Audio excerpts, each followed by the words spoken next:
Ma mère a raconté à chaque membre de la famille lors du dîner de Thanksgiving que j'avais vidé ses économies et que je l'avais laissé mourir de faim. Elle a dépouillé sa propre mère jusqu'au dernier sou, a-t-elle sangloté, en me pointant du doigt à travers la table. J'ai posé 3 ans de relevé bancaire et j'ai commencé à lire la première ligne à haute voix. Je m'appelle Caitlin, j'ai 31 ans, et la personne la plus silencieuse à cette table avait déjà passé 3 ans à conserver les reçus dont personne ne soupçonnait l'existence. Laissez-moi vous raconter comment cela a commencé.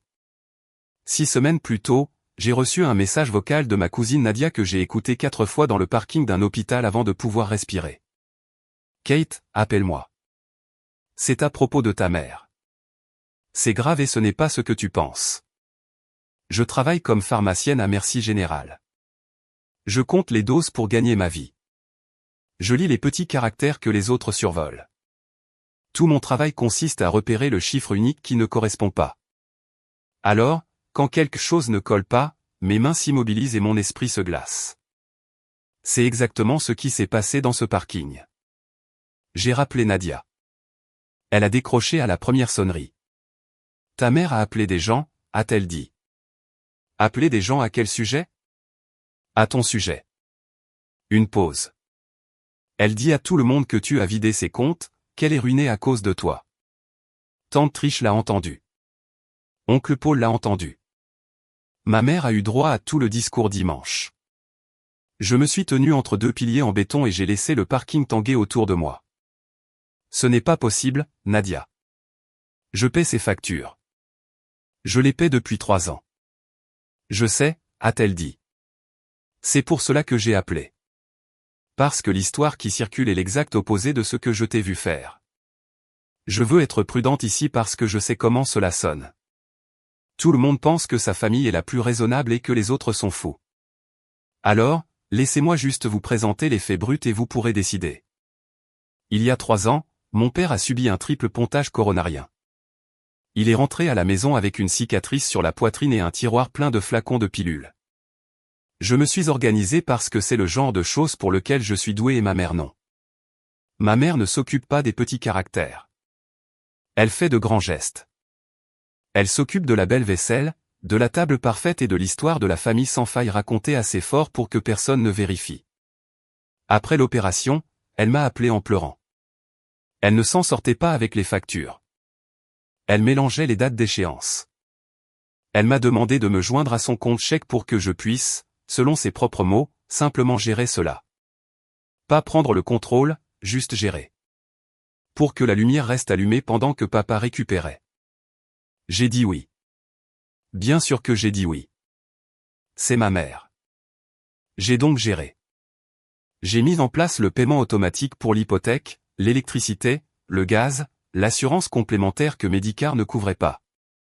Quand le compte venait à manquer, et il manquait souvent, je transférais mon propre argent pour combler le vide. Pas un prêt. Je n'ai jamais appelé cela un prêt. Je ne lui ai jamais fait signer quoi que ce soit. On ne demande pas à son père en convalescence de co-signer une promesse de remboursement pour ses propres médicaments cardiaques. J'ai fait cela discrètement pendant 3 ans. Et maintenant, j'étais apparemment devenue la voleuse. Il y a plus. Nadia a dit, elle ne dit pas seulement que tu as pris l'argent. Elle dit qu'elle en a la preuve. Cela m'a glacé. Quelle preuve? S'éclaircit la gorge, je ne sais pas. Mais Trish a dit que ta mère lui avait dit, et je la cite, que la banque montre que Caitlin avait un accès complet. Qu'elle pouvait déplacer tout ce qu'elle voulait. Nadia a laissé un silence. Kate, cette partie est vraie, n'est-ce pas? Tu avais bien accès. Et voilà le problème. La sensation de froid dans mon estomac s'est accentuée parce que oui, j'avais un accès complet. J'ai mis fin à l'appel. Je suis restée assise dans ma voiture dans le parking sombre pendant un long moment. Et pour la première fois en 3 ans, j'ai compris que la chose même que j'avais faite pour l'aider était aussi celle qui pouvait me condamner. Ce soir-là, j'ai fait ce que je fais toujours quand un chiffre m'effraie.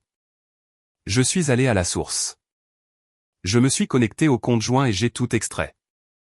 Pas seulement le solde, l'historique complet. 36 mois d'activité exportés dans un long tableur parce qu'un tableur ne pleure pas, ne fait pas de mise en scène et n'appelle pas les tantes. J'ai fait du café à 23 h et j'ai lu. La première chose que j'ai trouvée était mon propre argent. Ligne après ligne de virements provenant de mon compte personnel vers le sien.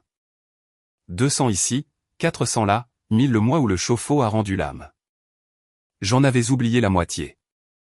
Mon aide discrète, détaillée en texte gris, remontant sur 3 ans. Puis j'ai trouvé la facture d'électricité. Mars il y a 2 ans, un avis de retard a frappé le compte. 318 $, dernier avertissement. Coupure de service programmée.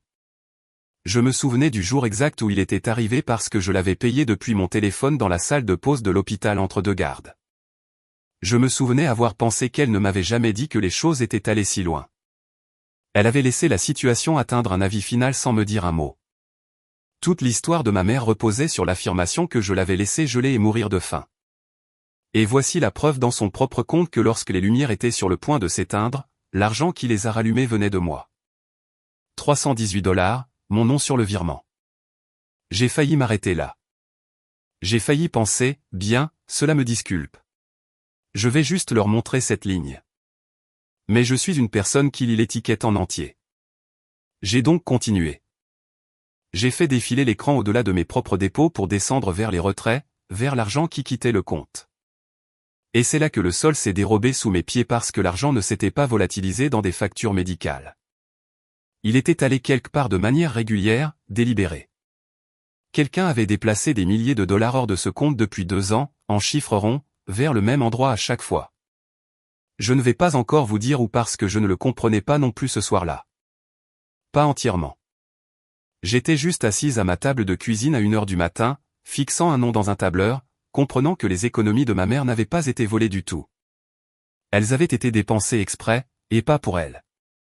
C'était le moment où toute cette affaire a cessé d'être un malentendu pour devenir quelque chose dont elle avait besoin que je porte la responsabilité. Avant d'aller plus loin, si cela vous pèse déjà sur la poitrine, prenez une seconde pour aimer cette vidéo et vous abonner. Cela aide vraiment des histoires comme celle-ci à atteindre les personnes qui en ont besoin. Et écrivez votre ville et votre heure locale dans les commentaires. Je lis chacun d'eux, et j'adore savoir d'où vous écoutez ce soir. Maintenant, revenons à ce que j'ai trouvé dans ce tableur. Le nom sur les virements ne me disait rien au début. Juste un compte professionnel. M&O LLC. Encore et encore, par somme à 4 chiffres à chaque fois. Je l'ai fixé jusqu'à ce que les lettres cessent d'être des lettres. Puis mon estomac a compris avant mon cerveau. Marrow & Oak, le restaurant de mon frère, le restaurant de Derek en centre-ville, celui avec du bois de récupération, un menu dégustation à 90 $ et l'article de presse que ma mère avait plastifié et gardé dans son sac. M&O. Bien sûr, ma mère avait injecté ses économies dans le restaurant de Derek depuis 2 ans. Et quand le compte a été à sec, elle a eu besoin d'une raison pour expliquer la disparition de cet argent sans que le nom de mon frère n'apparaisse. Elle avait toute une liste de parents à convaincre. Et elle avait une fille qui ne faisait jamais de vagues, ne s'opposait jamais, ne vérifiait jamais l'histoire. J'étais l'endroit parfait pour rejeter la faute. Laissez-moi vous parler de Derek parce qu'on ne peut pas comprendre ma mère sans comprendre son fils. Derek a 34 ans. Derek est charmant de la façon dont sont charmants les gens à qui on n'a jamais dit non. Quand nous étions enfants, Derek avait la plus grande chambre parce qu'il avait besoin d'espace pour réfléchir. J'avais les bonnes notes et parfois une carte de remerciement, peut-être. À 19 ans, il a accidenté sa voiture et elle a dit aux voisins qu'un cerf avait surgi. À 26 ans, il a emprunté de l'argent pour une affaire sur qui a fait faillite en 1 an, et personne n'en a plus jamais reparlé. Derek échoue et ma mère réécrit l'échec en météo. Un cerf, une mauvaise économie, la malchance, jamais Derek. C'est le cadre dans lequel j'ai grandi. Je ne m'attendais simplement pas à être le cerf. Je suis resté assise avec le tableur ouvert jusqu'à 3h du matin. Je n'ai pas pleuré. J'ai créé un deuxième fichier. J'ai étiqueté les colonnes. J'ai surligné les virements M&O d'une couleur et mes propres dépôts d'une autre. Et quand j'ai eu fini, l'écran racontait une histoire si simple qu'un enfant aurait pu la suivre. L'argent entrait grâce à moi. L'argent sortait pour Derek. Ma mère se tenait au milieu, ruinée et pointant du doigt la mauvaise personne. Voici ce que je veux que vous compreniez à mon sujet. Je ne voulais pas me battre. Même à ce moment-là, j'ai regardé cet écran et ma première pensée honnête a été, peut-être qu'il y a une explication. Peut-être qu'elle lui a prêté et qu'il va la rembourser. Peut-être que c'est moi qui rate quelque chose. Cette hésitation m'a coûté 2 semaines.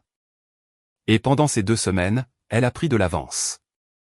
Les appels ont commencé à m'atteindre de biais, de la façon dont le poison se déplace toujours. Ma tante Trish, la sœur cadette de ma mère, celle qui m'avait appris à conduire parce que ma mère disait ne pas avoir la patience, m'a envoyé un message qui disait simplement « Ma chérie, est-ce qu'on peut parler quand tu as 1 minute ?» Rien d'autre. Trish n'est pas une personne du genre « Quand tu as 1 minute ». Trish vous appelle à 7 heures du matin pour vous dire qu'un oiseau a heurté sa fenêtre. Ce petit message prudent m'a tout dit sur la distance que cette histoire avait déjà parcourue. Je l'ai appelé pendant ma pause déjeuner, debout devant le même comptoir de la salle de pause où j'avais payé cette facture d'électricité. « Je vais te demander quelque chose, » a dit Trish. « Et je veux que tu saches que je te le demande parce que je t'aime. » Elle a pris une inspiration. « As-tu pris de l'argent sur le compte de ta mère ?» J'ai fermé les yeux. Trish, j'ai mis de l'argent sur son compte pendant 3 ans. Ce n'est pas ce qu'elle dit. Je sais ce qu'elle dit. Elle m'a montré le relevé bancaire, Caitlin. La voix de Trish est descendue d'un ton. Ton nom est partout dessus. Elle a dit que tu avais accès à tout, qu'elle t'avait fait confiance et qu'aujourd'hui, elle ne peut plus payer ses propres ordonnances. L'arme était là, pointée et actionnée. Ma mère avait pris le seul fait réel, à savoir que j'avais un accès complet, et avait construit une cathédrale de mensonges par-dessus. Et le génie terrible de la chose était que la preuve de mon innocence et la preuve de ma culpabilité vivaient sur la même page. Mon nom était réellement partout sur ce compte. Il suffisait de lire dans quelle direction l'argent se déplaçait. T'a-t-elle montré le relevé complet? J'ai dit 1 page. Silence. Trish. 1 page ou la totalité? Elle m'a montré ce qu'elle m'a montré, a dit Trish. Et j'ai entendu la fêlure en elle à ce moment-là. L'envie de me croire luttant contre la sœur qu'elle connaissait depuis 60 ans. Ma chérie, je ne t'accuse pas. Je te dis ce qui circule. Et je te dis que c'est moche. À quel point? Paul pense que tu devrais la rembourser. Ta cousine Renée t'a retiré de ses amis et ta mère me l'a dit. Trish s'est arrêtée. Dis-le. Elle a dit qu'elle avait dépouillé sa propre mère jusqu'au dernier sou. Ces mots. À ma table de cuisine, en pleurant. J'ai serré le comptoir. Un interne est passé et j'ai fait prendre à mon visage l'expression que prennent les visages dans les hôpitaux. Calme, compétent, rien à signaler. À l'intérieur, quelque chose que j'avais retenu pendant 31 ans pressé contre l'arrière de mes dents. Trish, ai-je dit, et ma voix est restée stable, ce qui m'a fait plus peur qu'un cri. Pose-lui une question pour moi. Demande-lui d'où le restaurant de Derek a tiré son argent cette année. Une pause. Qu'est-ce que Derek a à voir là-dedans? Demande-lui simplement et observe son visage. J'ai raccroché avant qu'elle ne puisse répondre. Je venais de tendre une allumette à ma tante. Je ne savais pas encore si elle allait s'enflammer. Ce week-end-là, je suis passé devant Marrow & Oak.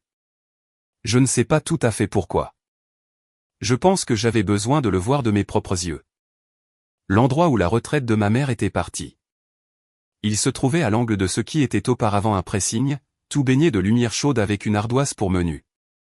Et à travers la vitre, j'ai regardé mon frère faire le tour de la salle dans un bon tablier, riant, touchant les épaules des clients. Le garçon doré dans son royaume doré. Il ressemblait à un homme qui n'avait jamais lu un avis de coupure de sa vie. Une femme est sortie avec un tout petit sur la hanche et un sac à emporter. Elle s'est arrêtée en me voyant. Renée, ma cousine, celle qui m'avait retiré de ses amis. Caitlin, a-t-elle dit, en rapprochant le tout petit d'un pouce comme si j'étais contagieuse. Renée, je ne pense pas que nous devions nous parler. Nous ne parlons pas.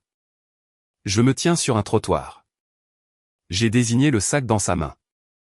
Le menu dégustation à 90$ se porte bien, les affaires doivent être bonnes. Elle n'a pas compris la question. Elle a juste entendu le calme, et le calme lui a fait peur parce que tout le monde dans ma famille savait se battre fort et personne ne savait quoi faire face au calme. Elle s'est dépêchée de rejoindre sa voiture et je suis resté là à regarder les tables pleines et la lumière chaude, faisant le calcul que je fais le mieux. Où un homme en faillite trouve-t-il l'argent pour garder les lumières aussi brillantes? Chez une mère qui préférerait mourir de faim plutôt que de laisser le monde voir son fils échouer. Et chez une fille qu'elle avait déjà choisie pour porter le blâme du trop laissé. Je veux que vous pensiez à cela une seconde parce que je l'ai fait. Qu'auriez-vous fait ici? Vous venez d'apprendre que votre propre mère a construit un mensonge avec votre nom dessus pour couvrir votre frère. Avant que je ne vous dise ce que j'ai fait ensuite, dites-moi ce que vous auriez fait. Écrivez votre réponse honnête en commentaire. La plupart des gens disent une chose et en font une autre lorsqu'il s'agit de leur famille. Je sais que je l'ai fait. Voici ce que j'ai fait. J'ai cessé d'hésiter. Le calcul était propre. Mon chemin ne pouvait pas l'être. Je suis pharmacienne, pas avocate, alors j'ai fait ce que fait un pharmacien. J'ai construit un dossier qu'un inconnu pourrait vérifier sans avoir à me croire sur parole. J'ai extrait des copies officielles, pas des captures d'écran. Les vrais relevés, le papier de la banque, commandé à l'agence, tamponné et envoyé, 36 mois de relevés dans une enveloppe épaisse arrivée un mardi. Je me suis assise par terre et je les ai classés par ordre. Et la deuxième fois, plus lentement, j'ai trouvé la pièce que j'avais manquée à 3 heures du matin. Les virements Emendo avaient un schéma, pas seulement mensuel, il augmentait fortement. Un virement de $4000 la semaine même où Derek postait des photos d'une nouvelle machine à expresso. 6000 le mois du lancement en douceur de sa deuxième adresse, discrètement fermée au cours de l'été. Et puis, il y a 8 mois, ils se sont arrêtés. Ils se sont arrêtés parce que le compte n'avait plus rien à donner. Et il y a 8 mois, j'ai vérifié la date 2 fois parce que c'est la partie qui m'a glacé les mains d'une manière que les chiffres seuls n'avaient jamais fait. Il y a 8 mois, c'était exactement le moment où ma mère a commencé à dire aux gens que je l'avais dépouillée. Elle n'a pas inventé le mensonge lorsqu'elle s'est fâchée contre moi. Elle l'a inventé le mois où l'argent est venu à manquer. Ce n'était pas le chagrin qui parlait. C'était de l'organisation. Elle avait besoin d'une histoire prête pour le jour où quelqu'un demanderait enfin où étaient passées les économies de toute une vie. Et elle a écrit cette histoire 8 mois à l'avance. Et elle m'a confié le seul rôle dont je n'essaierai jamais de me défaire. La fille responsable. Celle qui avait l'accès. Celle trop polie pour vérifier. J'ai posé les relevés sur le tapis et j'ai dit à haute voix dans mon appartement vide, « Tu as planifié ça. » Personne n'a répondu, mais j'ai enfin fini par y croire. L'escalade suivante est arrivée par mon téléphone, et elle venait d'elle. Ma mère ne m'avait pas parlé directement depuis 3 semaines. Elle menait toute sa campagne par des intermédiaires, ce qui est une signature en soi. Mais ce jeudi-là, elle a appelé et j'ai pris une décision dont je veux que vous vous souveniez plus tard. J'ai répondu, je n'ai pas dit grand-chose et je l'ai laissé parler. Caitlin. Sa voix est sortie douce, blessée, le registre qu'elle utilise lorsqu'il y a un public. Sauf qu'il n'y en avait pas, ce qui signifie qu'elle avait oublié comment l'éteindre. Je pense qu'il est temps que nous soyons honnêtes l'une envers l'autre. D'accord, ai-je dit. Soyons honnêtes. Je sais que tu ne voulais pas que les choses aillent si loin. L'argent, je sais que tu t'es probablement dit que ce n'était pas grave, que je ne le remarquerais pas. Une pause. Délicate comme une lame qui s'enfonce. Mais j'ai dû dire la vérité aux gens, ma chérie. Je ne peux pas continuer à te protéger. Me protéger? Elle le présentait comme un cadeau. Maman, ai-je dit, comment se porte le restaurant? Le silence au bout du fil a changé de température. Je l'entendais. Je ne vois pas ce que cela a à voir avec quoi que ce soit. L'adresse de Derek, Marrow & Oak. Comment ça se passe? Derek s'en sort merveilleusement bien. Derek se tue au travail. Sa voix s'est durcie rapidement, la blessure oubliée. Ne t'avise pas d'impliquer ton frère dans tes histoires. Derek ne me prendrait jamais un centime. Derek ne ferait jamais. Derek ne ferait jamais. Elle l'a dit 2 fois, de la façon dont elle le faisait toujours, comme si la répétition était une preuve. Et j'ai compris, debout dans ma cuisine, qu'elle avait prononcé ces mots tant de fois au fil des ans qu'elle avait cessé d'entendre s'ils étaient vrais. D'accord, maman, ai-je dit. Alors, tu vas régler ça? Tu vas arranger les choses avec la famille. S'il te plaît. Je serai là pour Thanksgiving, ai-je dit. J'arrangerai les choses à ce moment-là. Elle a pris cela pour une reddition. J'ai entendu le petit soupir de victoire qu'elle ne pouvait pas cacher. Bien, a-t-elle dit, de nouveau chaleureuse. C'est ma gentille fille. J'ai raccroché et je suis resté très immobile. Elle pensait avoir gagné. C'était parfait. J'avais besoin qu'elle le pense. Une personne qui croit que le combat est terminé cesse de surveiller ce qu'elle cache. Mais je veux être honnête à propos de cet appel téléphonique, parce qu'il est facile de me présenter comme une machine, et je n'en étais pas une. Quand elle a dit « c'est ma gentille fille », 31 ans de désir d'entendre ces mots sont remontés en moi si vite que j'ai dû m'accrocher au bord du comptoir. C'est la partie que personne ne vous dit à propos d'une mère comme la mienne. Vous pouvez savoir exactement ce qu'elle est et tout de même, pendant une seconde traîtresse, vouloir que la version chaleureuse soit réelle. J'ai attendu que cette seconde passe. Puis j'ai pris l'enveloppe et je me suis mise au travail sur la façon dont une personne silencieuse dit la vérité dans une pièce bruyante. Pour comprendre pourquoi ma mère pouvait vendre à la famille une histoire avec mon nom dessus et pourquoi il l'achetait sans preuve, il faut comprendre qu'elle répétait cette vente exacte depuis le début de ma vie. J'avais 12 ans la première fois que j'ai joué le rôle de la voleuse. L'enveloppe de l'église sur le comptoir de la cuisine. 40 $ pour la quête. Disparu le dimanche matin. Derek, 14 ans, a juré de tous ses dieux qu'il n'y avait pas touché. J'ai dit la même chose. Ma mère nous a regardés tous les deux pendant environ 2 secondes, puis s'est tournée vers moi et a dit « Caitlin, va dans ta chambre et réfléchis à ce que tu as fait. » Je n'avais rien fait. Derek a acheté un jeu vidéo cette semaine-là. Personne n'en a jamais reparlé. C'est l'année où j'ai appris que ma parole ne pesait rien dans cette maison, et la sienne tout. La façon la plus rapide de mettre fin aux ennuis était de les laisser me rejeter la faute et de me taire. 20 ans plus tard, elle tendait toujours la main vers la même enveloppe. Elle gérait simplement de plus grands chiffres maintenant. Alors, non. Quand la famille a appris que Caitlin avait pris l'argent, la première pensée de personne n'a été « ce n'est pas son genre ». Leur première pensée a été « bien sûr, c'est celle sur qui on peut poser les choses. Elle ne se battra pas. Elle ne le fait jamais. » Je les avais habitués, sans le vouloir, à me voir comme l'endroit doux de la famille où l'on dépose un fardeau lourd. J'ai pu ressentir exactement ce que cela coûte en personne.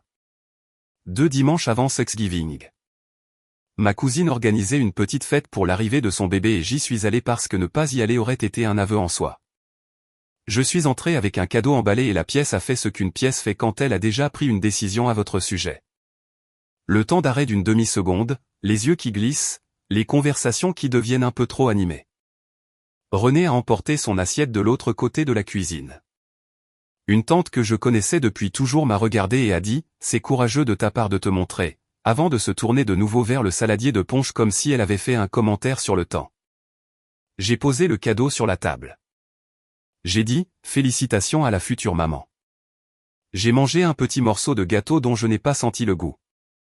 Et je suis parti après 40 minutes. Et j'ai pleuré exactement 0 fois dans cette maison parce que j'avais 31 ans d'expérience pour me taire quand il me rejetait la faute. J'ai pleuré dans ma voiture, garée dans l'allée, là où personne ne pouvait me lancer ce regard à nouveau. Et quelque part entre cette allée et mon appartement, les larmes se sont transformées en quelque chose de plus utile. Parce que j'ai réalisé que la tante au saladier de punch, René avec son assiette et chaque voix forte dans cette pièce avait toutes cru une femme incapable de produire le moindre document plutôt qu'une femme capable d'en produire 3 ans. Il ne voulait pas de preuves. Il voulait l'histoire confortable. Et l'histoire confortable avait toujours été que Caitlin était celle que l'on pouvait blâmer. J'ai décidé dans cette allée que j'en avais fini d'être pratique. Nadia est venue ce jeudi-là avec une bouteille de vin et son ordinateur portable et nous avons tout étalé sur le sol de mon salon comme 2 femmes désamorçant une bombe, ce qui était d'une certaine manière le cas. Je veux vous parler de Nadia une seconde parce que chaque histoire comme la mienne compte une personne qui vous permet de rester humaine pendant que vous faites la chose froide et nécessaire. Et elle était la mienne. Nadia est la cousine qui n'a jamais, en 30 ans, agi envers moi comme envers l'endroit doux de la famille. Quand nous étions enfants et que Derek avait la plus grande chambre, Nadia est celle qui a dit à voix haute à 8 ans, « ce n'est pas juste », et s'est fait renvoyer chez elle pour cela. Elle dit, « ce n'est pas juste », en mon nom depuis toujours. D'accord, a-t-elle dit, en ouvrant le vin. Explique-moi tout comme si j'étais l'un de tes directeurs, sceptique et sans affection pour toi. Alors, je l'ai fait. J'ai lu les dépôts. J'ai lu les retraits.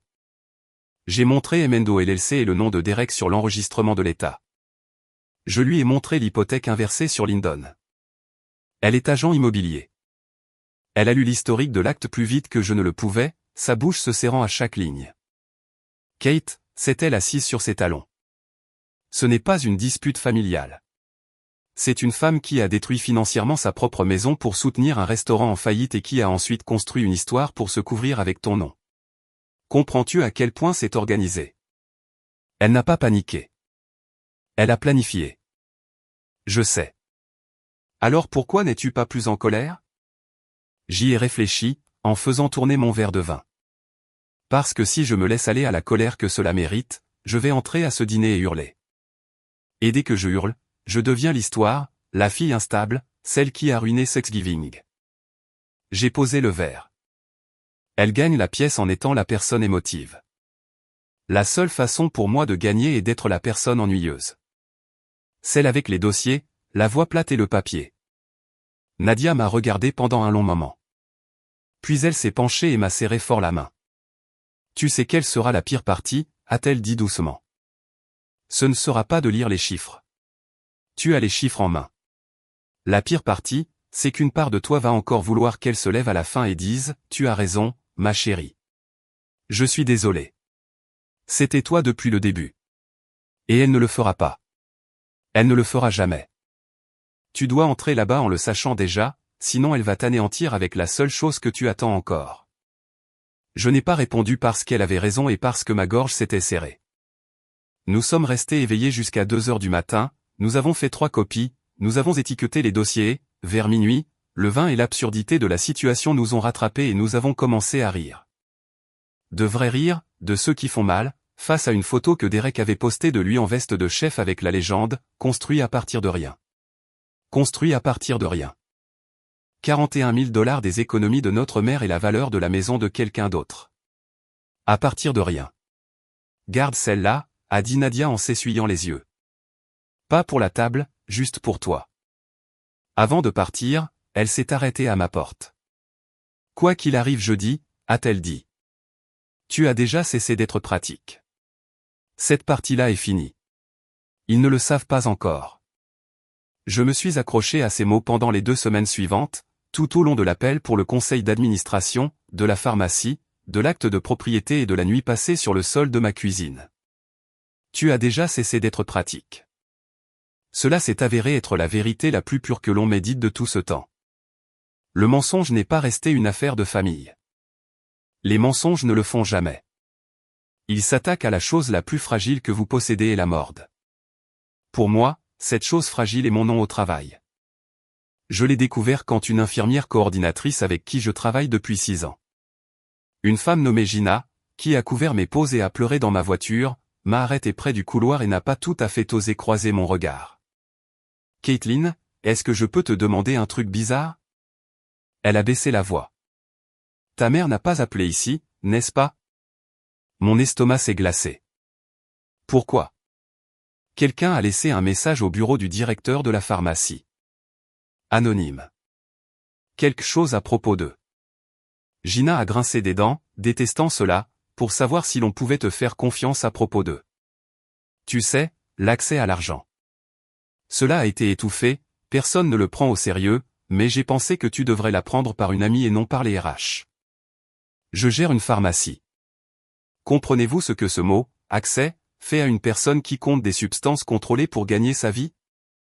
Toute ma carrière repose sur une seule chose, que je suis la personne la plus digne de confiance de la pièce avec l'armoire la plus dangereuse du bâtiment. Ma mère, ou quelqu'un agissant pour ma mère, avait dépassé le cadre familial pour mettre le feu à la seule chose que j'avais construite entièrement seule. La chose qui n'avait rien à voir avec aucun d'eux. J'ai remercié Gina. Je suis allé dans la salle de bain, j'ai posé mes mains à plat sur l'évier froid et j'ai respiré jusqu'à ce que les bourdonnements dans mes oreilles s'arrêtent. C'était le moment où l'enjeu cessait d'être un dîner de fête. Si une rumeur sur une pharmacienne, l'accès à l'argent et la confiance arrivaient sur le mauvais bureau, peu importerait que ce soit un mensonge. Les enquêtes ne se soucient pas de la vérité au départ. Ma licence, 12 ans d'études, d'emprunt et de garde de nuit. Ma mère dépenserait cela aussi, de la même façon qu'elle avait tout dépensé, pour maintenir une seule histoire debout. Que l'argent manquant était le mien et non celui de son fils. Je veux vous dire que je suis resté calme. Je vous ai dit que je suis la personne calme, mais je me tenais dans cette salle de bain d'hôpital et je la détestais avec une chaleur propre et tranquille que je ne m'étais jamais autorisé à ressentir auparavant. Non pas pour l'argent, mais pour s'être introduite dans la seule pièce pour laquelle elle n'avait jamais payé un centime et avoir essayé de la brûler quand même. Ce soir-là, elle m'a envoyé un SMS, son premier contact depuis des semaines, et elle a commencé par une lame enveloppée dans une prière. Je prie chaque nuit pour que tu dises la vérité avant la fête et que nous puissions guérir en tant que famille. Je ne veux impliquer personne d'officiel, mais une mère doit se protéger. Tu sais ce que tu as fait. Je l'ai lu 2 fois. Le petit cœur brisé à la fin. Le mot officiel glissé comme une pièce dans une fente. Tout le message était conçu pour que, si jamais je le montrais à quelqu'un, il apparaisse comme celui d'une mère en deuil s'adressant à une fille coupable. Je n'ai pas répondu. J'en ai fait une capture d'écran, je l'ai classée avec le reste et j'ai ajouté une ligne à mes propres notes. Elle construit un dossier elle aussi. Sauf que le sien était fait de sentiments, et le mien de dates. Puis Nadia a trouvé la pièce qui a changé la dimension de tout. Elle m'a appelé tard, comme elle le fait quand elle a passé du temps à faire des calculs, elle s'occupe de l'immobilier.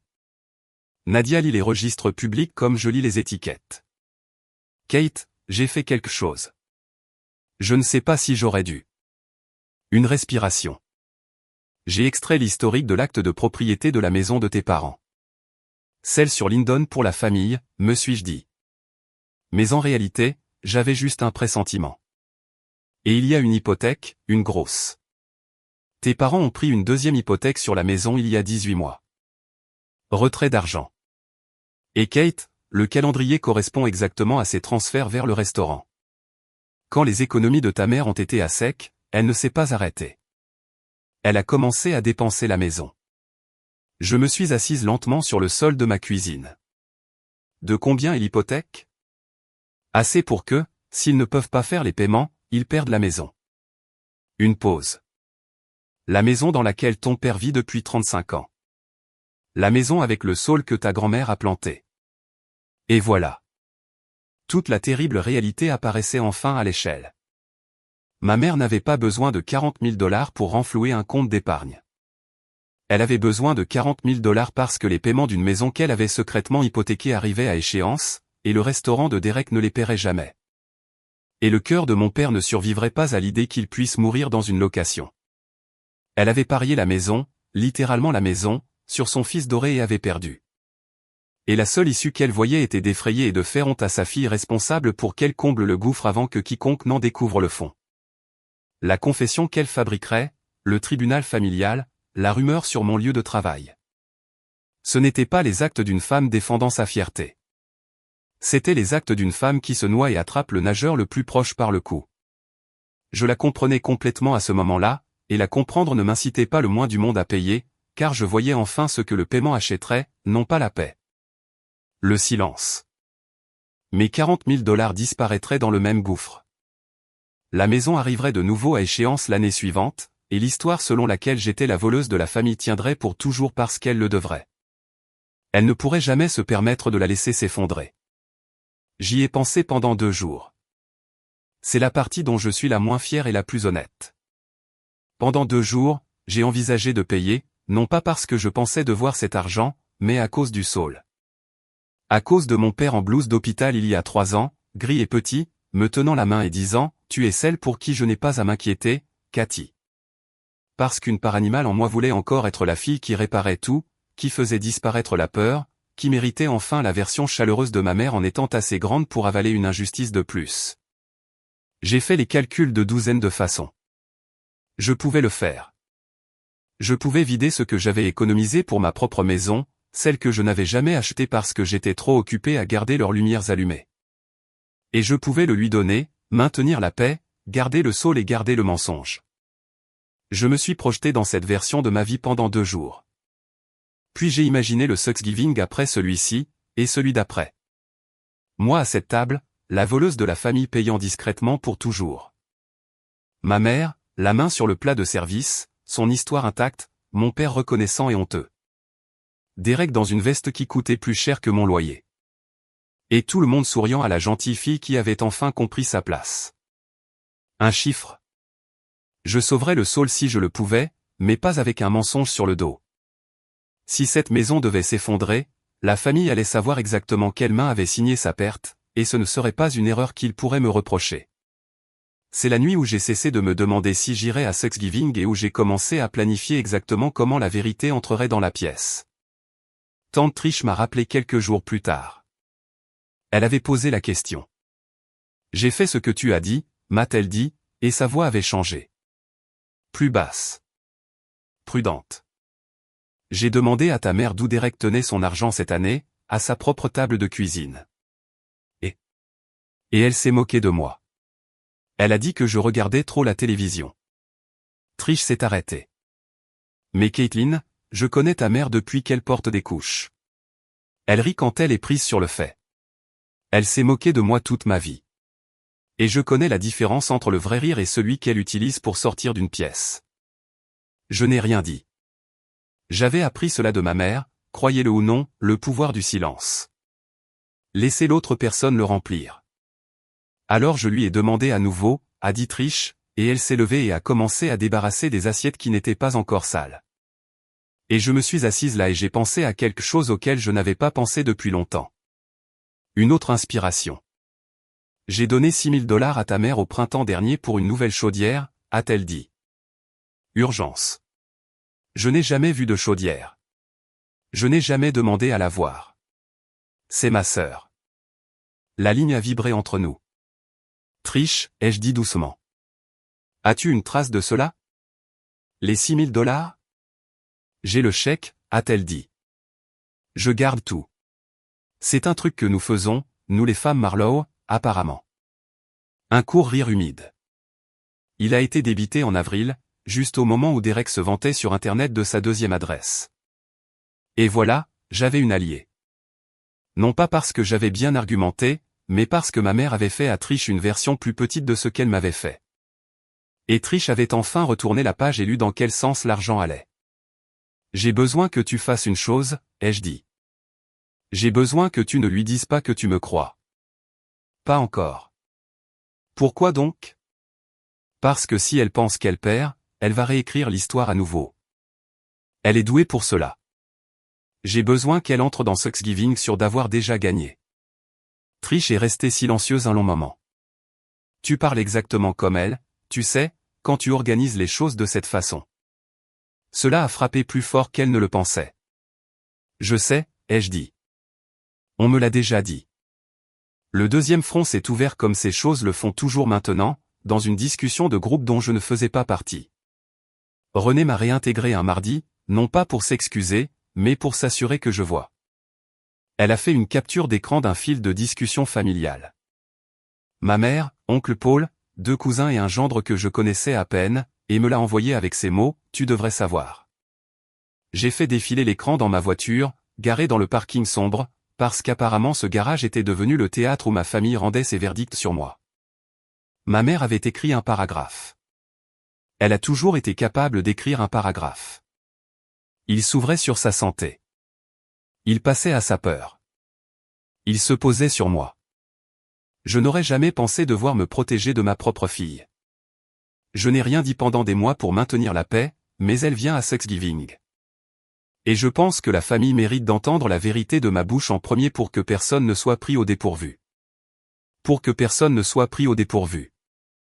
Relisez cela.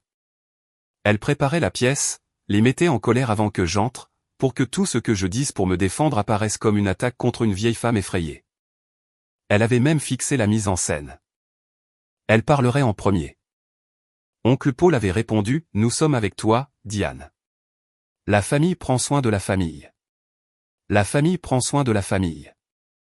L'ardoise demi-frère, financée par notre mère, défendue par notre oncle, facturée à ma personne.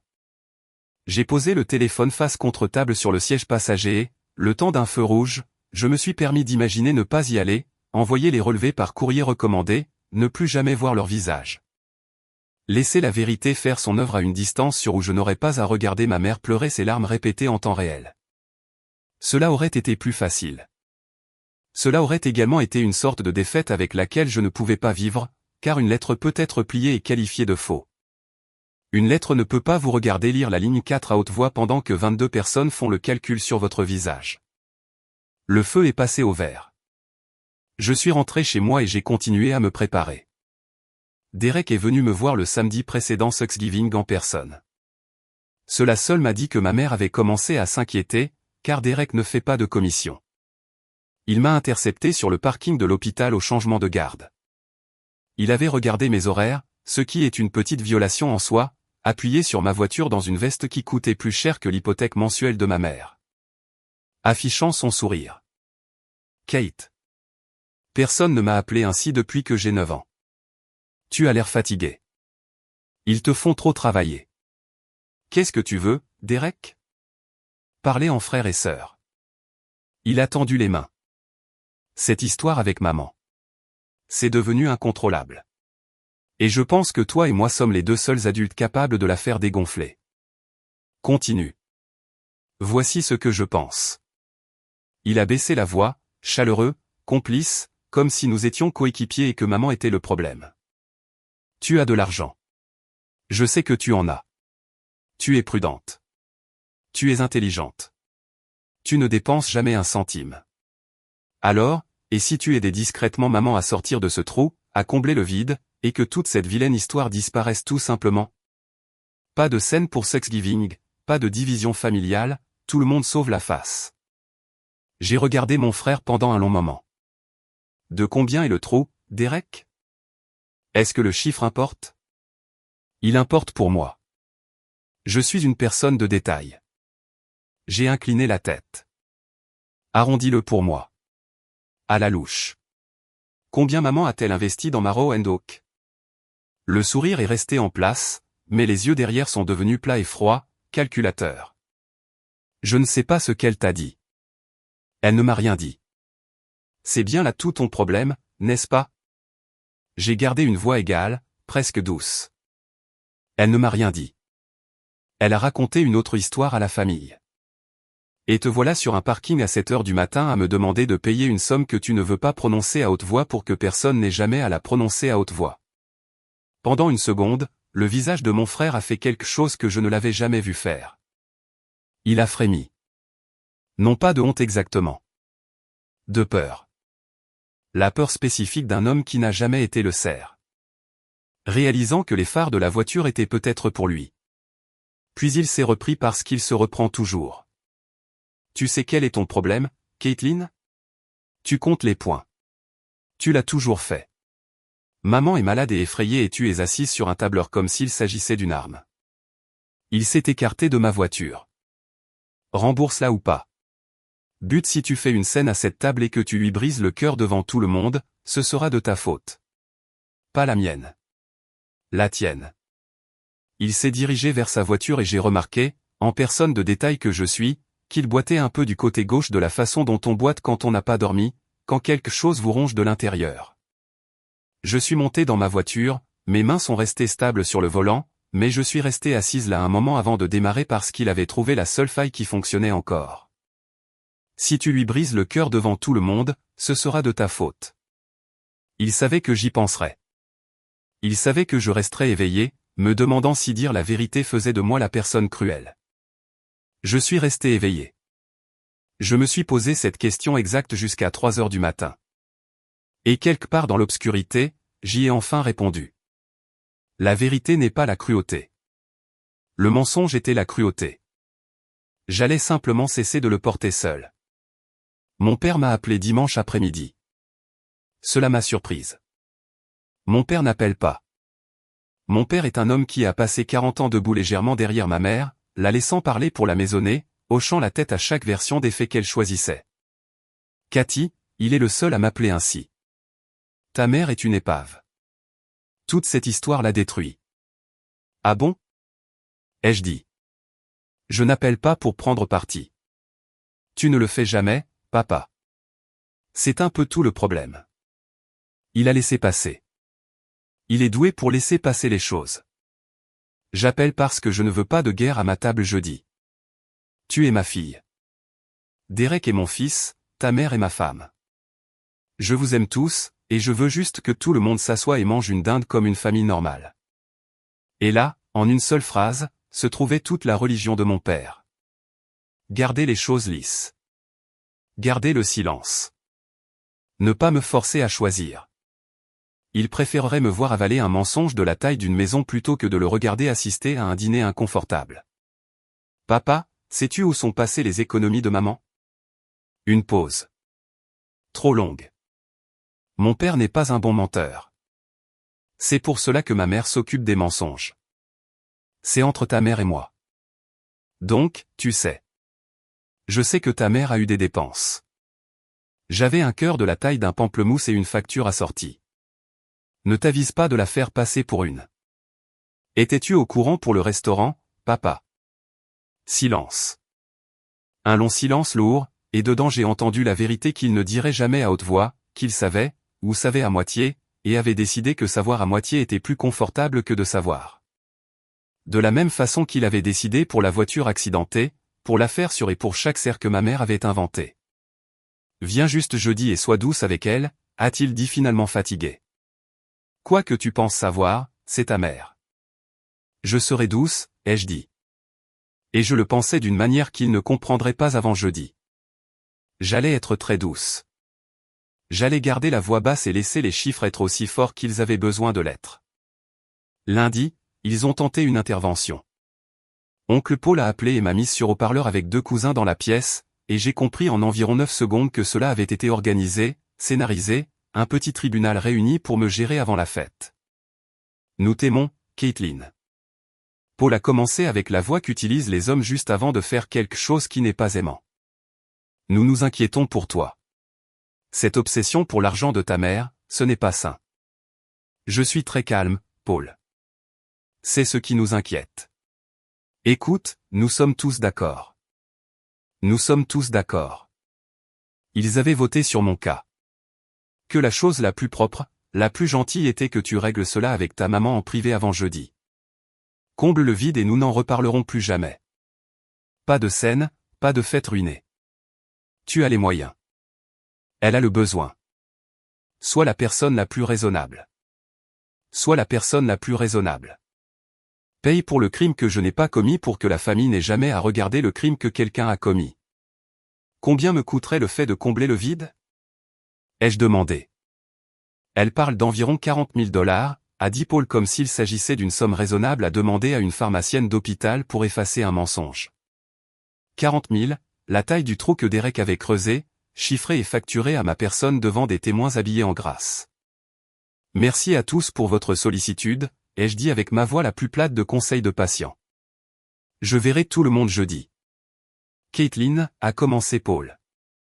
Jeudi, ai-je dit, et j'ai raccroché, restant face au fait que toute ma famille élargie venait d'accepter à l'unanimité que la solution correcte était que la personne honnête paie discrètement la personne malhonnête, pour que la fête de personne ne soit inconfortable. Ce n'étaient pas des gens cruels. C'est ce à quoi je revenais sans cesse. C'étaient des gens confortables, et le confort, je l'apprenais, validera presque n'importe quelle injustice tant que l'injustice reste silencieuse et arrive à quelqu'un d'autre. Mardi, j'ai confirmé la dernière chose dont j'avais besoin. M&O LLC. J'appelais cela le restaurant de Derek dans ma tête, mais je suis une personne de détail, et je ne présente pas un nom devant 22 personnes sans que le papier ne le confirme. J'ai donc extrait le registre des entreprises de l'État. Registre public. N'importe qui peut le consulter. Pas de piratage, pas d'espionnage, juste un site web et un nom. Maro & Oak LLC. Agent enregistré et membre unique, Derek R. Dwyer, son nom sur la réception dans le registre public correspondant dollar pour dollar et date pour date au virement quittant le compte de ma mère. Je l'ai imprimé et je l'ai posé sur la pile de relevés étiquetés, la dernière carte d'une main que je n'avais pas voulu recevoir. L'histoire se racontait désormais en 3 documents qu'un inconnu pouvait vérifier sans jamais me rencontrer. L'argent entrait grâce à Caitlin, l'argent sortait vers une entreprise appartenant à Derek, une mère au milieu racontant à la famille que la fille était la voleuse. Je me souviens m'être assise là à regarder cette petite pile et à me sentir presque malade de voir à quel point c'était devenu net, parce que la netteté n'était pas ce que je voulais. Je voulais que, quelque part sous tout cela, il y ait eu une erreur, que ma mère ait commis une méprise au lieu d'un plan. Le papier m'a retiré ce dernier espoir. On ne déplace pas accidentellement 40 000 $ vers son fils sur 2 ans et on n'accuse pas accidentellement sa fille 8 montes avant que quiconque ne pose de questions. J'ai vu ma mère une fois avant jeudi. Je ne l'avais pas planifié. Elle ne savait pas que je la voyais. Elle est entrée à la pharmacie de Merci Générale mercredi matin pour chercher les ordonnances de mon père, les statines, les anticoagulants, le petit arsenal que j'avais organisé pour la première fois il y a 3 ans. Elle ne m'a pas vu. J'étais derrière la vitre de consultation, et elle se tenait au comptoir en attendant. Et pendant un moment, elle ne savait pas que quelqu'un la regardait, elle ne faisait donc pas de comédie. Et que Dieu me vienne en aide, elle avait l'air petite. Non pas la femme qui porte le plat de service des 2 mains. Non pas la femme qui gagne les pièces avec des paragraphes. Juste une femme fatiguée, effrayée, dans un manteau une taille trop grande, comptant les billets d'un portefeuille usé, tressaillant devant le total, demandant au technicien s'il y avait une version moins chère pour l'un d'eux. Ma mère, rationnant les médicaments cardiaques de mon père, parce que les économies qui auraient dû les couvrir étaient parties dans du bois de récupération, une machine à expresso et un fils qui ne rationnerait jamais rien. Pendant cette seconde, j'ai failli sortir, payer et tout annuler. C'était la quasi-sympathie sur laquelle mon frère spéculait. La fissure dans laquelle mon père vivait. La chose qui faisait tourner toute la machine depuis 30 ans. Le fait qu'elle était sous les mensonges une personne réellement effrayée qui aimait réellement trop son fils pour le laisser échouer. Mais aimer Derek n'a jamais été le crime. Mentir à mon sujet pour le financer, voilà le crime. Et une personne effrayée qui choisit de brûler sa fille pour réchauffer son fils choisit toujours. J'ai regardé son tressaillement devant ce total de pharmacie et j'ai compris enfin et pour de bon que sa peur était réelle et sa cruauté était également réelle, et que l'une n'annulait pas l'autre. Je suis resté derrière la vitre. Je l'ai laissé payer. Je l'ai laissé partir. Puis je suis rentré chez moi avec mon sac de relevés étiquetés et une nuit dont je ne savais pas encore qu'elle arrivait. La nuit où ma seule alliée m'appellerait pour me dire qu'elle ne pouvait pas être ma lame et où mes propres 4 mots reviendraient comme une confession. J'ai donné une chance à ma mère. Je veux que ce soit dit officiellement parce que je pense que cela importe, et parce que pendant longtemps après, j'ai eu besoin de savoir que je l'avais proposé. Mercredi après-midi, la veille de Thanksgiving, je l'ai appelée. Non pas par une tante, non pas par Paul. Directement nous deux, sans public, qui est le seul endroit où ma mère a jamais frôlé la vérité. Je sais pour la maison. J'ai dit sans préambule. La 2e hypothèque sur Lyndon. Je sais où sont passées les économies. Je sais pour monsieur je sais tout, maman. Jusqu'aux dates. La ligne est devenue silencieuse. J'entendais le football de mon père murmurer quelque part derrière elle. Alors, voici ce que je propose, ai-je dit, en gardant ma voix aussi égale qu'un comptoir. Demain au dîner, avant que tu ne dises un seul mot sur moi, tu leur dis la vérité toi-même. Que l'argent est allé au restaurant de Derek, que tu as hypothéqué la maison, tout. Tu le dis avec tes propres mots et je me lèverai juste après pour dire à tout le monde que je vais t'aider à sauver cette maison. Un avocat, un vrai plan, mon nom dessus. Personne ne perd Lyndon. Papa garde sa maison. Tu gardes ta dignité parce que tu auras été celle qui a dit la vérité. J'ai respiré. C'est le marché. Tout disparaît. Et le seul prix est que tu arrêtes de m'appeler une voleuse. Je le pensais. Chaque mot. Si elle l'avait accepté, il n'y aurait pas d'histoire à raconter. J'aurais discrètement sauvé le Saul, je lui aurais laissé sa couronne, je serais rentré chez moi, et aucun d'entre vous n'aurait jamais entendu mon nom. Elle n'a pas attendu une seconde complète. C'est donc ça ton jeu. Sa voix est revenue froide, toute la chaleur blessée disparue, et j'ai entendu la vraie voix enfin, celle qui se cachait sous 60 ans de comédie. Tu veux que je m'humilie devant toute la famille pour que tu puisses jouer les héroïnes? Tu veux te lever et être la grande généreuse pendant que je suis assise dans les cendres? Non. Absolument pas. Je préférerais perdre la maison plutôt que de te donner cela. Maman, je propose de la sauver. Tu proposes de me posséder? Sa respiration s'est accélérée. Sais-tu ce que tu as toujours été, Caitlin? Froide. Une fille froide avec une calculatrice à la place du cœur. Ton frère te donnerait sa chemise, et toi tu es assise là à compter ce que tout le monde te doit. Je le choisirais 100 fois plutôt que toi. Et si tu fais un seul bruit à cette table demain, je dirai à tout le monde que tu as essayé d'acheter mon silence. Je dirai que tu m'as proposé de l'argent pour que je me taise sur ce que tu as fait. On verra de quoi aura l'air ton papier alors. La voilà. La femme entière, sans défense pendant 3 secondes avant de se rappeler de raccrocher en pleurant pour que mon père lui demande ce que j'avais dit pour la contrarier. Je suis resté debout dans ma cuisine, tenant un téléphone silencieux. Et voici mon aveu. Même alors, même après, fille froide, et, calculatrice à la place du cœur, et, je le choisirais 100 fois plutôt que toi, une partie usée de moi hésitait encore, se demandait encore si je ne pouvais pas simplement tout encaisser.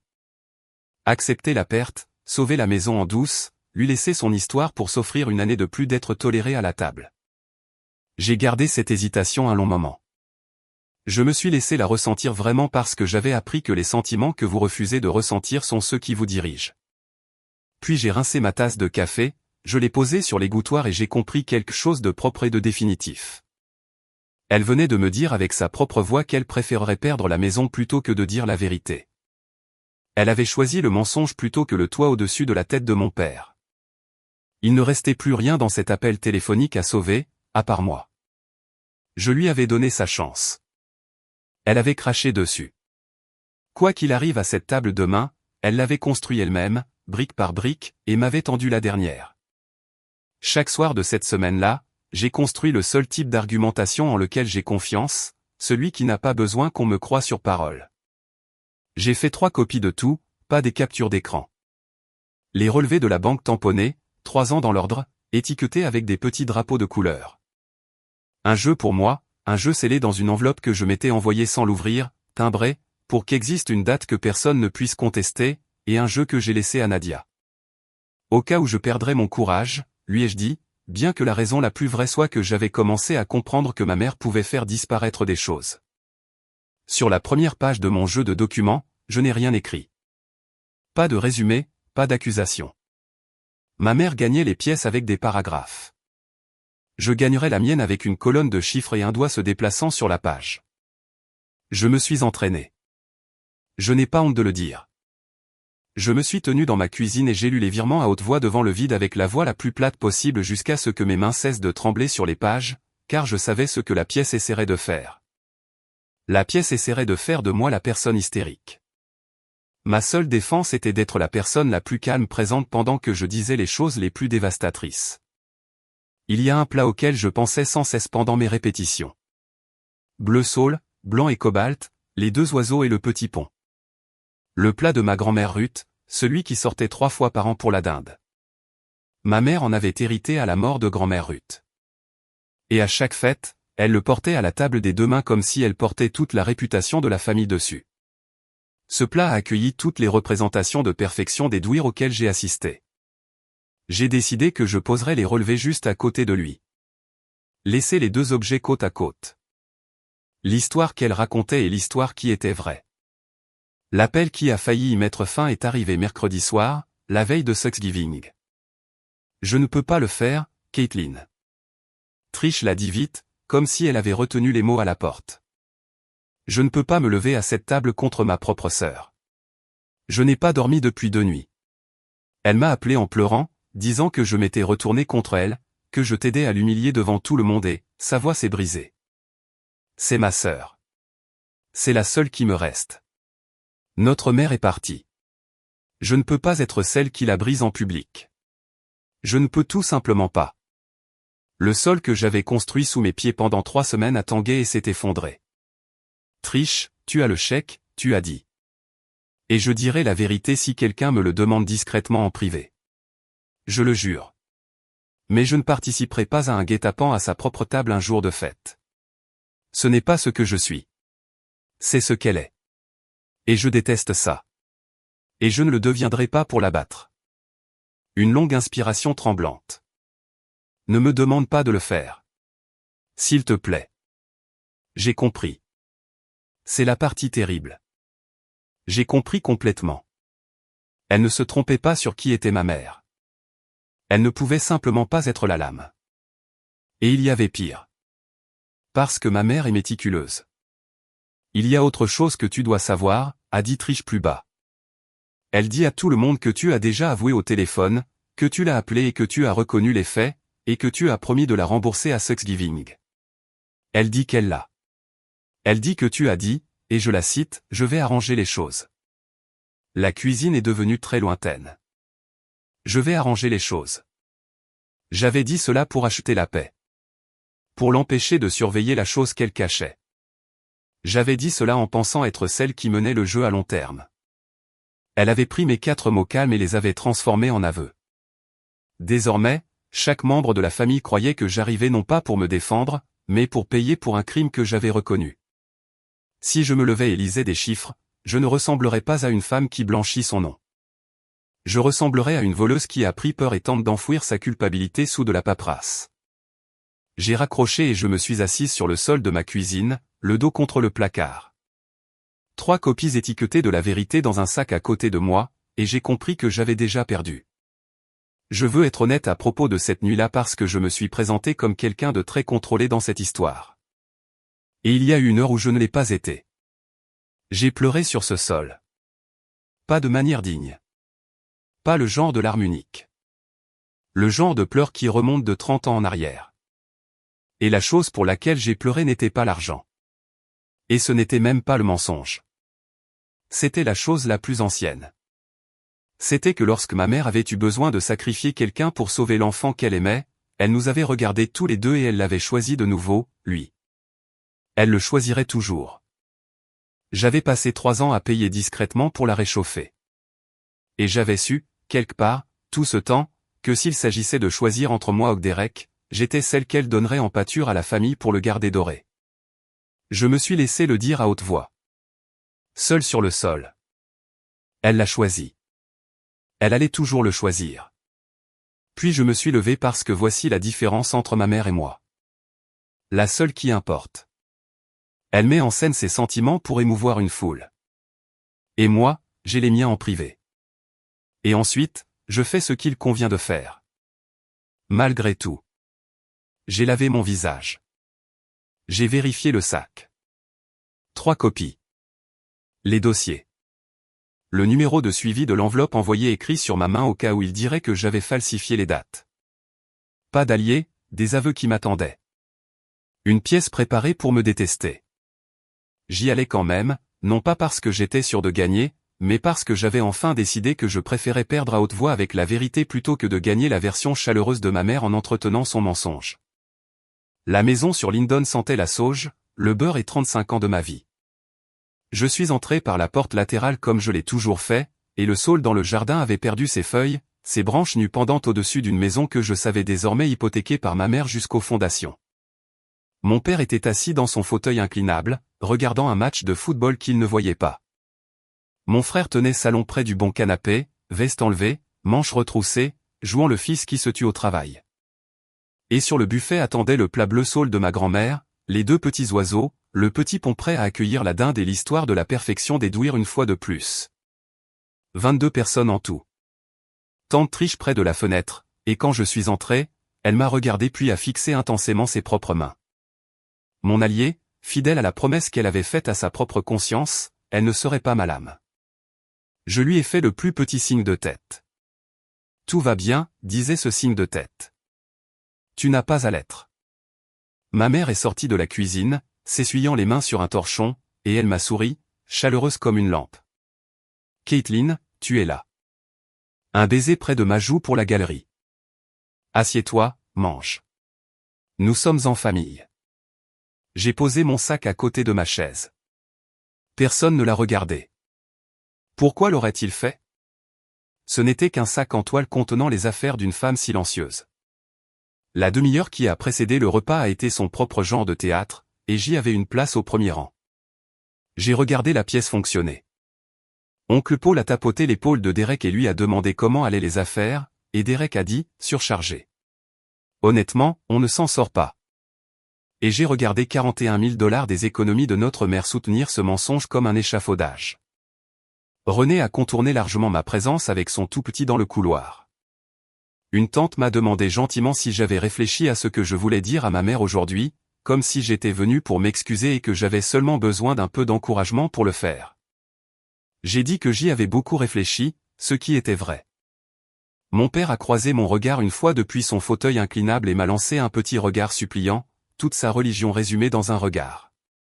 S'il te plaît, Cathy, ne fais rien. Laisse juste les choses se passer tranquillement. Je l'ai regardé en retour avec autant d'amour que possible et je n'ai fait aucune promesse, car la tranquillité qu'il voulait était un cercueil avec mon nom gravé sur le couvercle. Et j'avais enfin décidé de ne pas y monter. Et à travers tout cela, ma mère se déplaçait entre la cuisine et la table avec le plat, la sauce et les yeux mouillés, l'image d'une femme sur le point d'être courageuse devant les gens qu'elle aimait. Elle n'avait aucune idée que la silencieuse était venue avec les reçus. Elle pensait avoir déjà gagné. J'avais besoin qu'elle le pense jusqu'à la seconde précise où ce ne serait plus le cas. Nous avons apporté la dinde à la table. Ma mère a porté le plat des deux mains, comme elle le fait toujours, et l'a posé au centre comme une couronne. Mon père a dit un court bénédicité, puis avant qu'une seule fourchette ne bouge, ma mère a posé sa serviette et s'est levée. Et j'ai su, de la façon dont on sait qu'une vague a déjà décidé de se briser, qu'elle allait le faire maintenant, en premier, exactement comme elle l'avait annoncé dans la discussion de groupe pour que personne ne soit pris au dépourvu. Avant que nous ne mangions, a-t-elle dit, je dois dire quelque chose et cela me brise le cœur de le dire. C'était le moment. Elle m'a pointé du doigt à travers la table. Elle a dépouillé sa propre mère jusqu'au dernier sou. Sa voix s'est brisée sur commande. A vidé mes économies. M'a laissé mourir de faim. Ma propre fille. Les larmes sont arrivées pile au moment où elle les avait répétées, elle aussi. J'ai payé son médecin. J'ai dû me passer de mes propres ordonnances, et elle a tout pris en se disant que je ne le remarquerais pas. Elle a pressé le torchon contre sa bouche. Et elle m'a même appelé il y a 2 semaines et l'a reconnu. A promis qu'elle arrangerait les choses. N'est-ce pas, Caitlin? Dis-leur. La pièce s'est tournée vers moi. 22 visages. La plupart déjà décidés. La mâchoire d'oncle Paul s'est serrée. Les bras de René se sont croisés sur son tout petit. Mon père fixant la nappe. Derek m'observant avec le calme plat et prudent d'un homme qui pense que la partie dangereuse est passée. J'ai regardé les larmes de ma mère. Du vrai sel. Une fausse histoire. Et j'ai compris qu'elle venait de me livrer toute la pièce en une phrase parce qu'elle avait prononcé le mot reconnu, et que j'étais venu avec la seule chose capable de retourner ce mot. Je ne me suis pas levé. Je n'ai pas élevé la voix. J'ai plongé la main dans le sac en toile, j'ai sorti la pile de relevés et je l'ai posée sur la table, juste à côté du plat bleu saule. L'histoire qu'elle racontait et l'histoire qui était vraie enfin côte à côte. Tu as raison de dire que je t'ai appelé, ai-je dit. Et tu as raison de dire que j'ai dit que j'arrangerais les choses. J'ai posé ma main à plat sur les pages. Alors, arrangeons les choses ici même, là où tout le monde peut vérifier mon travail. Caitlin, a commencé oncle Paul. Commençons à la ligne 1, ai-je dit. J'ai ouvert à la première page. 36 mois, le papier de la banque tamponné et commandé, et j'ai lu avec la voix la plus plate possible, la voix que j'avais répétée seule dans ma cuisine jusqu'à ce que ma main cesse de trembler. Janvier il y a 3 ans, virement entrant de $400 de mon compte vers le sien. J'ai déplacé mon doigt vers le bas. Février, virement entrant de 2 cents. Mars, le chauffe-eau, 1000 venant de moi. J'ai tourné la page. Chacun de ces mouvements qui indique virement entrant, dépôt, crédit, retracer le nom. C'est le mien pendant 3 ans. Je m'étais arrêté sur une page. Je l'avais marqué en bleu. Je l'ai tourné vers la pièce, bien qu'aucun d'eux ne puisse la lire de là où ils étaient assis, car la lecture n'était pas pour eux. Elle était pour elle. Tu as dit que je t'avais laissé mourir de faim. J'ai dit, parlons de mourir de faim. Mars il y a 2 ans, un avis de retard a frappé ton compte. Compagnie d'électricité, $318. Dernier avertissement. Ils allaient couper ton chauffage. J'ai levé les yeux vers ma mère. Te souviens-tu de qui l'a payé? Parce que moi, je m'en souviens. Je l'ai payé depuis mon téléphone, debout dans une salle de pause de cet hôpital entre 2 comptages de médicaments pour d'autres personnes. $318. Mon nom sur le virement. Le après-midi même de l'arrivée de la vie. J'ai laissé un silence. C'est l'hiver où tu dis aux gens que je t'ai laissé dans le froid. Les lumières sont restées allumées à cause de moi. C'est écrit juste là. Ligne 4. Le mot mourir de faim n'avait plus la même résonance dans la pièce après cela. J'ai vu quelques visages commencer discrètement à recalculer. Cela ne signifie rien, a dit ma mère. Vite maintenant, le tremblement se durcissant en autre chose. Tu avais accès à ce compte. Tu pouvais déplacer l'argent dans n'importe quel sens. C'est toi qui couvres tes traces avec du papier. Tu avais un accès complet. Diane vient de le dire, a ajouté Paul. Elle aurait pu déplacer n'importe quoi. Parfait. J'avais besoin qu'il le dise à haute voix. J'avais besoin que toute la pièce soit enregistrée comme croyant que l'accès au compte était synonyme de culpabilité parce que j'étais sur le point de leur montrer exactement où menait cet accès. Tu as raison, oncle Paul. J'avais accès. Je pouvais déplacer l'argent dans n'importe quelle direction. J'ai levé les yeux pour la première fois. Alors, suivons l'argent dans l'autre direction. Faisons les retraits. Je me suis tourné vers la page marquée et j'ai lu. En voici un, ai-je dit.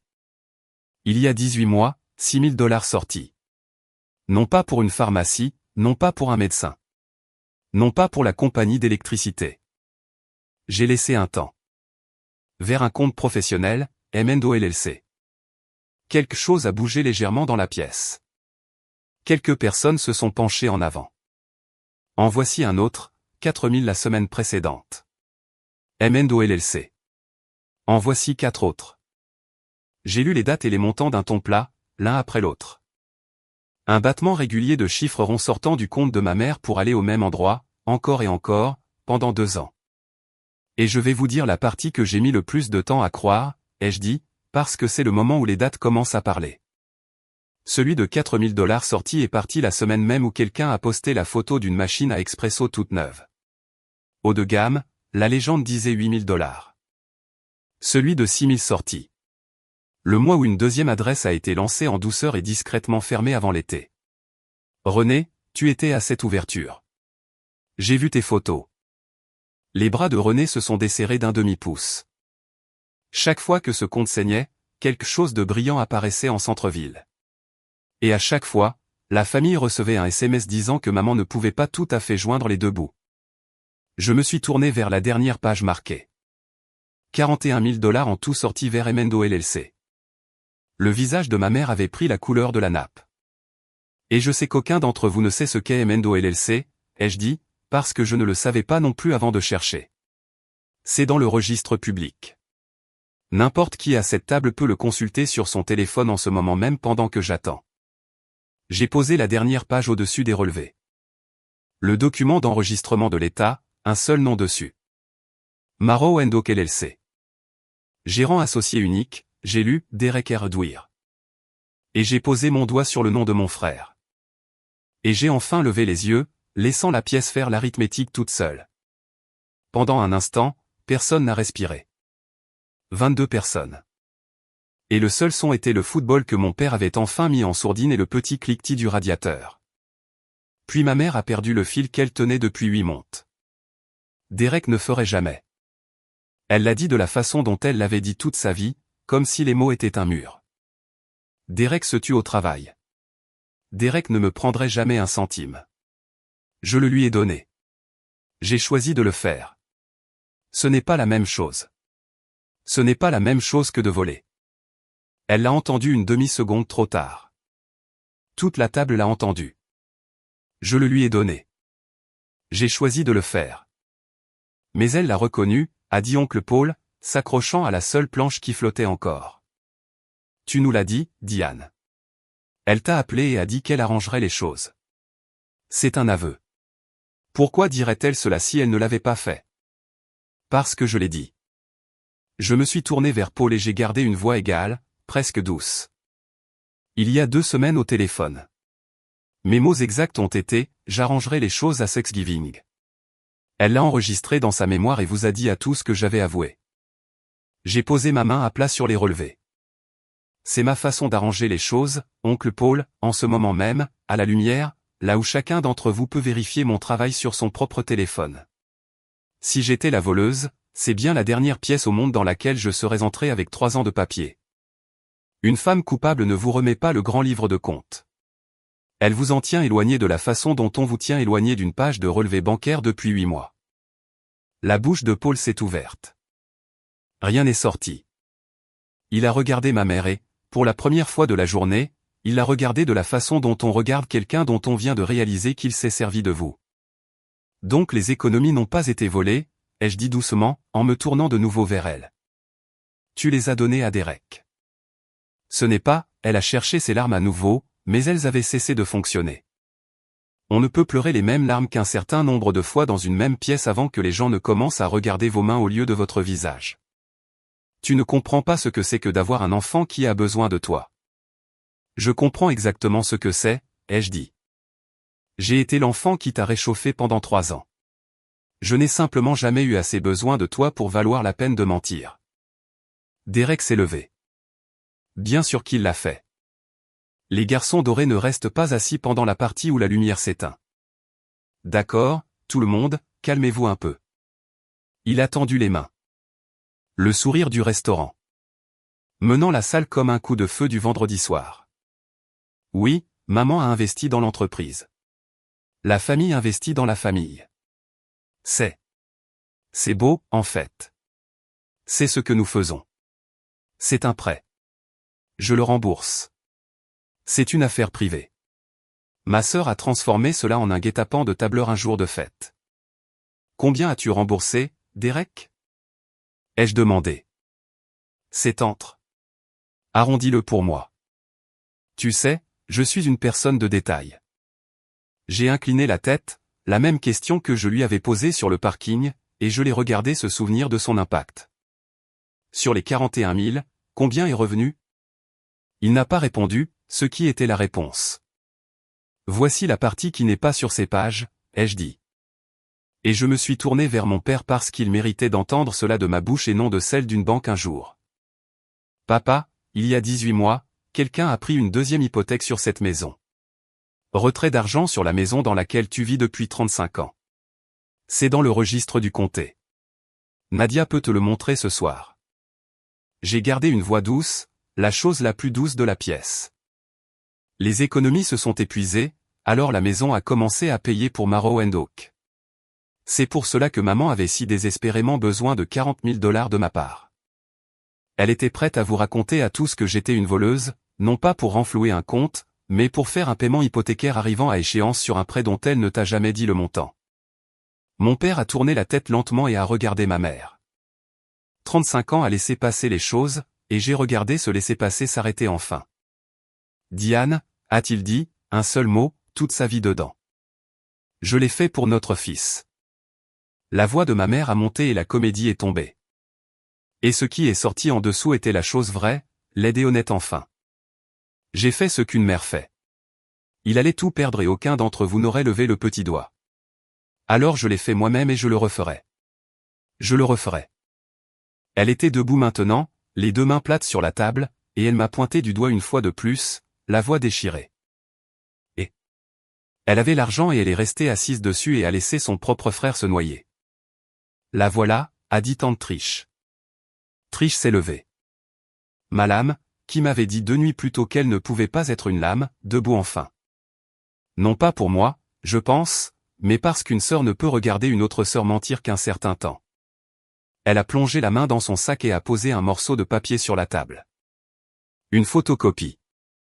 Elle garde tout. C'est un truc de Marlowe. 6 000 $, a dit Trish. Le printemps dernier. Tu m'as dit que c'était pour une chaudière, Diane. Il n'y a jamais eu de chaudière, n'est-ce pas? J'ai été malade de cela pendant 3 semaines et je t'ai laissé me rendre malade parce que tu es ma sœur et que je voulais que la version chaleureuse de toi soit réelle, elle aussi. Elle a regardé autour de la table.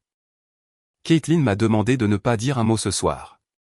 Elle voulait que vous soyez tous sûrs que Diane avait déjà gagné pour que personne ne puisse dire qu'elle avait planifié un guet-apens. C'est à ce point qu'elle ne voulait pas blesser cette famille. C'est cela, la voleuse contre laquelle vous avez tous protégé votre frère. Et puis la pièce s'est retournée comme les pièces le font, une personne à la fois. René a desserré ses bras. J'ai vu la machine à expresso, a-t-elle dit doucement. Il l'a posté. 8 000 $, a-t-il dit. Haut de gamme. C'était le même mois où tu as dit à ma mère que tu ne pouvais pas te payer Thanksgiving, et nous nous sommes tous cotisés. Elle a regardé Derek, puis moi, et son visage s'est décomposé. Caitlin, je t'ai retiré de mes amis. Mon Dieu, je suis tellement désolé. Oncle Paul n'a rien dit. Oncle Paul, qui avait réuni un tribunal pour me faire payer 40 000 $ pour être la personne la plus raisonnable, a simplement posé sa fourchette, a fixé la nappe et a fait ce que ma famille fait de mieux, se taire.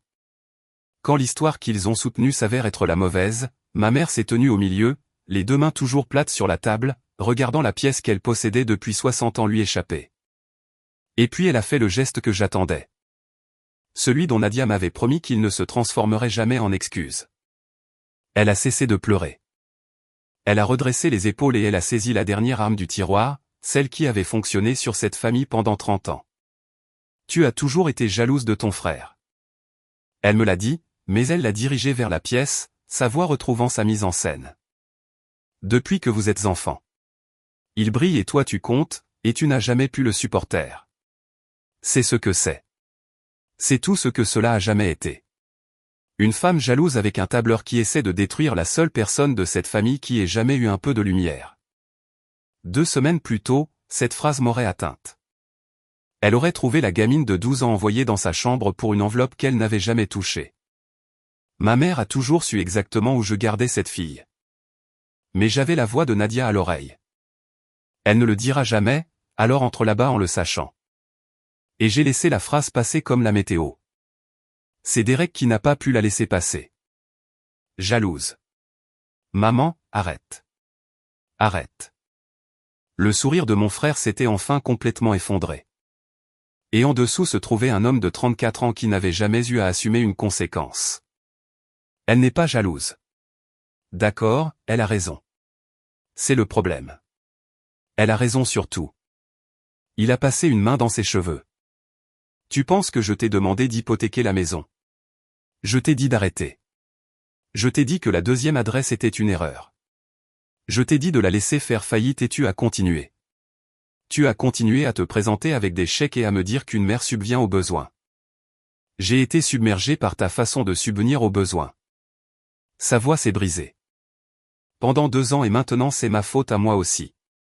J'en ai assez. J'en ai assez d'être la chose que tu allumes pour te réchauffer. Il n'avouait pas pour m'épargner. Il avouait pour se sauver lui-même. Mais cela n'avait pas d'importance. La dernière brique est sortie du mur et elle est sortie de sa propre main. La pièce a fini de se retourner. Grand-oncle Bill, 81 ans, qui avait prononcé environ 9 mots de tout l'après-midi, a posé son café, a regardé ma mère et a dit « Diane, ta mère, que Dieu ait l'âme de Ruth, aurait honte de ce que tu viens d'essayer de faire à ta fille à cette table. » Le nom de Ruth est tombé comme une pierre dans l'eau. Ma mère a tressailli plus fort que devant n'importe quel chiffre que j'avais lu. Et oncle Paul, qui avait réuni un tribunal pour me faire payer 40 000 $, a enfin parlé. Il ne m'a pas regardé. Il a regardé son téléphone où il avait discrètement extrait le registre des entreprises de l'État pendant que je lisais et il a dit à voix basse, c'est écrit juste là. Associé unique Derek Dwyer, c'est juste. C'est juste là en public. N'importe qui aurait pu regarder. Comme si le seul vrai crime du mensonge pour Paul avait été la facilité avec laquelle on aurait pu vérifier si l'un d'entre eux avait jamais voulu la vérité plus que le confort. Personne n'a défendu ma mère. Pour la première fois en 60 ans, la femme qui gagnait chaque pièce avec un paragraphe s'est tenue dans une pièce silencieuse, et le silence m'appartenait. Non pas parce que j'avais élevé la voix, mais parce que je n'avais jamais eu à le faire. Je me suis levé alors, non pas pour crier, mais pour être vu. Tu nous as regardés tous les deux, lui ai-je dit. Et c'est le seul moment où ma voix s'est fêlée. La seule fissure que j'avais retenue à travers 3 ans et 36 mois de texte gris et 1 heure sur le sol de ma cuisine. Le mois où l'argent s'est épuisé, tu as regardé Derek et tu m'as regardé, et tu as décidé lequel de tes enfants tu pouvais te permettre de perdre. Et tu m'as choisi parce que j'étais la personne sûre, parce que je ne te forcerai jamais à porter cela devant qui que ce soit. J'ai respiré. Tu avais raison sur tout, sauf sur une chose. Je t'aurais aidé à sauver cette maison. Je l'aurais fait en un clin d'œil. Tout ce que tu avais à faire était de dire la vérité. Au lieu de cela, tu as dépensé mon nom. C'était le seul compte auquel je ne t'ai jamais donné accès. Les larmes que ma mère a versées alors étaient enfin réelles. Et enfin, personne dans cette pièce ne les a méprises pour autre chose que ce qu'elles étaient. Une femme pleurant l'histoire qu'elle ne pouvait plus faire croire à personne. Si vous avez déjà été choisi en dernier par les personnes qui étaient censées vous choisir en premier, va que vous avez trouvé votre valeur malgré tout. racontez-le-moi dans les commentaires. Je lirai ce soir. J'ai ramassé le plat. Le bleu saule de ma grand-mère, les 2 oiseaux, le petit pont. Je l'ai posé dans les mains de tante Triche. Grand-mère Rude voudrait qu'il aille dans un endroit honnête, ai-je dit. Puis j'ai remis mes 3 ans de relevé dans mon sac en toile, et je suis sorti par la porte latérale par laquelle j'étais entré toute ma vie, devant le saule nu, et je ne l'ai pas claqué. Le message anonyme sur mon accès n'a jamais dépassé le bureau de mon directeur. Une semaine après Thanksgiving, je me suis assise avec lui, j'ai posé les mêmes relevés sur le même type de table, et j'ai regardé un homme intelligent mettre environ 4 minutes à en voir toute la forme. Il a fermé le dossier et a dit « Vous gardez de bons relevés ». De sa part, c'est une lettre d'amour. Ma licence n'a plus jamais tremblé. Maro Endok a fermé au printemps. Non pas parce que j'ai fait quoi que ce soit. Je n'ai jamais levé le petit doigt contre lui. Il a fermé de la façon dont ferme une chose quand la seule personne qui la nourrit s'arrête. Derek a déménagé à Denver où personne n'a lu les registres du comté. Lui et moi ne nous parlons pas. Je ne lui veux pas de mal. J'ai juste cessé d'être le compte sur lequel il pouvait tirer quand il était à court. Mes parents ont gardé la maison. Cette partie, je vous le dis clairement, j'ai aidé, non pas avec un chèque remis à ma mère dans l'obscurité, mais avec un avocat, un refinancement et mon nom sur un plan que chaque parent pouvait lire. Mon père a pleuré quand je le lui ai expliqué, de la façon dont pleurent les hommes de son âge, tournés vers la fenêtre. Tu es celle pour qui je n'ai jamais eu à m'inquiéter, a-t-il répété. Cette fois, je lui ai dit la vérité en retour. Ce n'était pas la même chose que de n'avoir besoin de rien, papa. Il a hoché la tête. Il essaie. 40 ans à laisser passer les choses ne s'oublient pas en une saison, mais il m'appelle maintenant. Il m'appelle en premier. Ma mère et moi nous parlons pendant les fêtes, au grand jour, dans des pièces où se trouvent d'autres personnes. Elle ne s'est jamais excusée une seule fois. Elle a raconté à 3 parents différents 3 versions différentes et plus douces de cette nuit-là. Et je l'ai laissé faire parce que j'ai enfin compris que le fait d'avoir besoin qu'elle le reconnaisse était juste une façon de plus de lui remettre le stylo. Je garde mes propres relevés maintenant. Je n'ai pas besoin des siens. Tante Triche a le plat bleu saule. Il est sorti ce Thanksgiving dans sa salle à manger. Les 2 petits oiseaux et le petit pont soutenant une dinde dans une maison où personne ne s'est levé pour pointer du doigt qui que ce soit. Nadia a dit, bénédicité, j'ai apporté la tarte. Au milieu de tout cela, je me suis surprise à rire.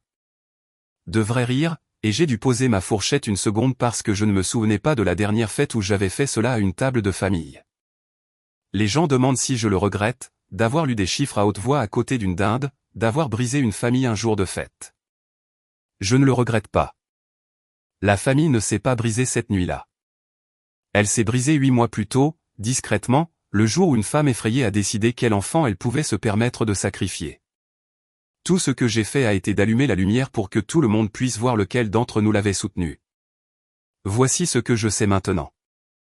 Quand quelqu'un dit à toute la pièce que vous êtes le voleur, vous n'avez pas à crier plus fort que lui.